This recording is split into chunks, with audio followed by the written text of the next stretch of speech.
Moses? Oh. Well, we're going to let him move. Here you go, Moses. I'm sure you need this. What a long walk. My goodness, to get up here. Your rod. Oh. What do you think of my rod? Oh. So everybody here knows all about Moses? Well, let me tell you a little thing here. There's some things they don't tell you about me. And one thing, it's been a long, long time. A long time. Long time ago, in Egypt, and believe it or not, I can't remember that far back because I wasn't alive, but a long time ago, there was this person that brought all of my family members down to Egypt to live. And what happened? He died. Oh, it was too bad. He died, and things changed in Egypt, and all my family became really in trouble, and they became slaves. It was so sad, so bad. So the Pharaoh wanted to get rid of everybody that was children coming in because he just knew the Egyptians were going to be taken over by all of these Israelites, my family. My family is a really good family. I mean, it comes from a long time ago where our God talked to this person named Abraham. It was one of my ancestors, Abraham and Isaac and Jacob. That was a long time ago, but now in Egypt, slavery is going on.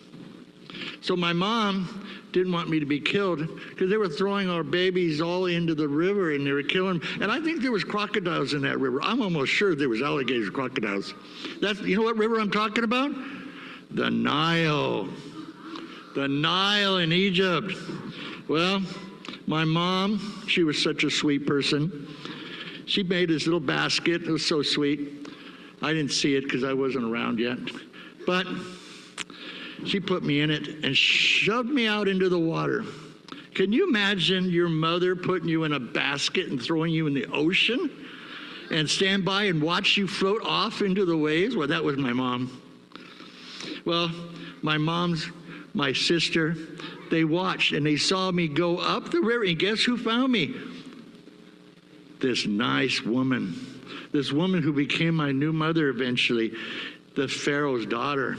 The Pharaoh's daughter found me, and my sister was there, and my sister brought my mother, and before long, you knew it, I was back living with my mom again for a while. Yeah, I lived with my brothers and my sisters, my relatives. Then I got to go to the castle or to Egypt, to the palace. Can you believe that? I'm going to live in the palace where all of the famous people, like the Pharaoh, and all the ones that ride those beautiful chariots, I'm going to be there, and I'm going to enjoy myself there. But you know what? As I got older, and I saw my brothers and sisters in slavery, I started to get sad. I started to be really upset, How would you like if your brother or your sister was being beaten every day, and you couldn't do nothing about it? I lost my temper. It's really bad to lose your temper, Well, I killed one of those Egyptians, and I thought I was okay, but I wasn't, and the Hebrews saw me do it, and they were going to threaten to tell. So I ran as fast as I could across the desert, that hot desert. You couldn't believe how hot it was. And I ended up in this little place, a beautiful place, with 7 beautiful women. Oh, it was paradise. Any man in the world would love paradise with 7 women. Well, you know what? They asked me to stay. After I ran off these shepherds that were bothering them, they asked me to stay. And I stayed, and you know what? Oh, it's the way it happens. You meet a girl, you marry the girl, you have a family. So that's what I did. I married one of his daughters, had a family. Everything was going so good. You couldn't believe it. I was in peace. Nobody was after me. I was free.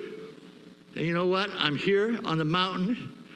I'm taking care of the sheep for my father-in-law. And you know what? I see this bush. off in the distance, and I walk over towards it, and it's burning all by itself. Can you imagine a bush burning by itself? Well, it was. And I walked closer, and all of a sudden I heard this voice that said, "Stop. Moses, Moses, the ground you're on is holy. Take your shoes off." Well, you know what? I've never had a bush talk to me, and I was quite concerned and scared. Why this bush knew my name, and I never met the guy or the bush. So, after a little bit of talking, this bush told me that I had to go back. I had to go back to Egypt because he was getting calls in heaven, you know? You know how you pray and you talk to God? It's like a phone call. You talk to God, you tell him your problems, you say, "I need help," and he sends you the help. Well, that's what people in Egypt were doing. They were crying for God's help, and God was asking, oh, he wasn't asking me. Let's take that back. It was kind of a, "You're going to do it. I'm sorry, but you're the one I'm choosing." Well, this went on good for a while. He explained to me. He showed me how he was going to help me. He even had me throw this on the ground. It turned into a snake. Can you believe that? Into a snake, and I picked it up. I was so scared. Then he had me put my hands in my pocket, and it changed to a different, it was weird. Well, I told him I couldn't do this. I could not do this. It's way beyond me. I'm nervous. You can see right now, I'm shaking to death up here. And, well, he said, your brother could help you. My brother, my little brother. Well, you know what? God said he was coming to see me.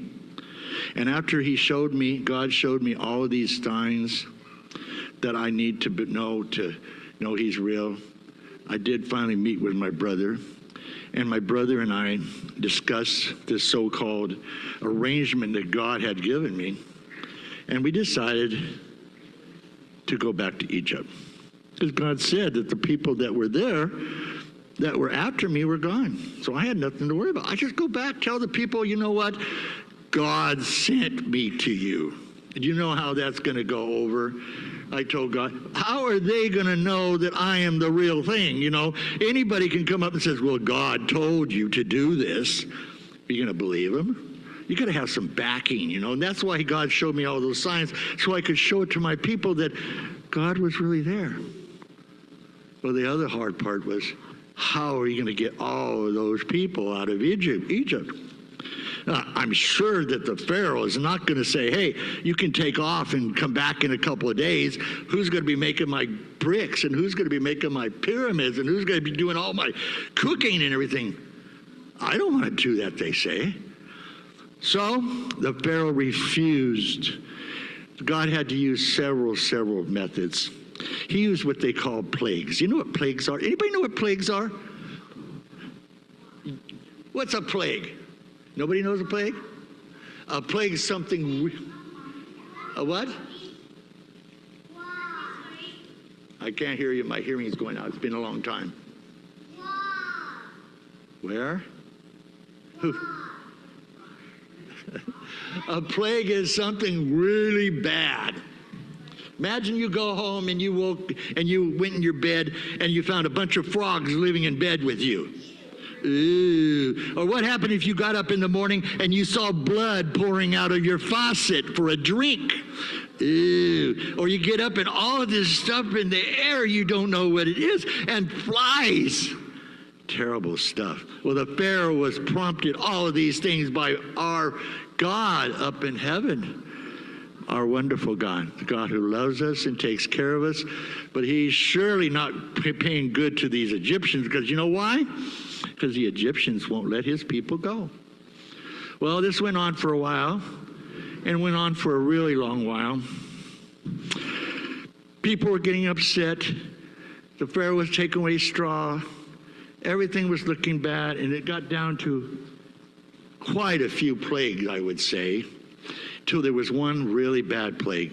This bad plague is what later on in our life, my life, became a day of reckoning.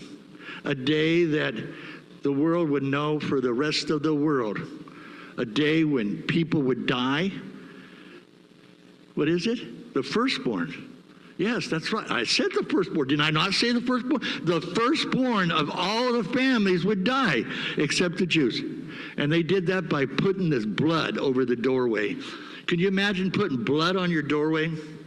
You know, all this lamb blood across the top, and that protects you from God and God's, his angel that comes and kills everybody. Well, the Pharaoh lost his son, and the Egyptians lost their children. And they finally said, you know what? They said that the Egyptians could let the Israelites go.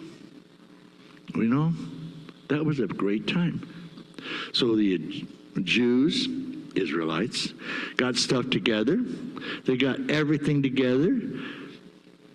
Unfortunately, the Pharaoh's son died. And probably a lot of other people that I knew died growing up with. Sad. I regret that. But things happen. God has plans for everybody. We don't always know those plans. Like me being thrown into the river.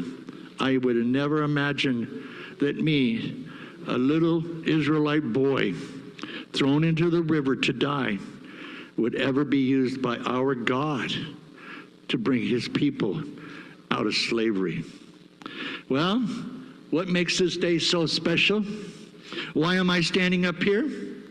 I'm trying to tell you that God loves you, that God protects you. You can see that in the thing they called the Passover, which came from the blood over the doorway. He loves us. And now we are leaving. I'm in the process, and anybody can join me, but I'm in the process of leaving Egypt. And all of my brothers and sisters and everything are behind me, leaving the country of Egypt. The Passover is behind us, and we are off on our way across the desert to the promised land, away from slavery, free again with our God behind us. Is that it?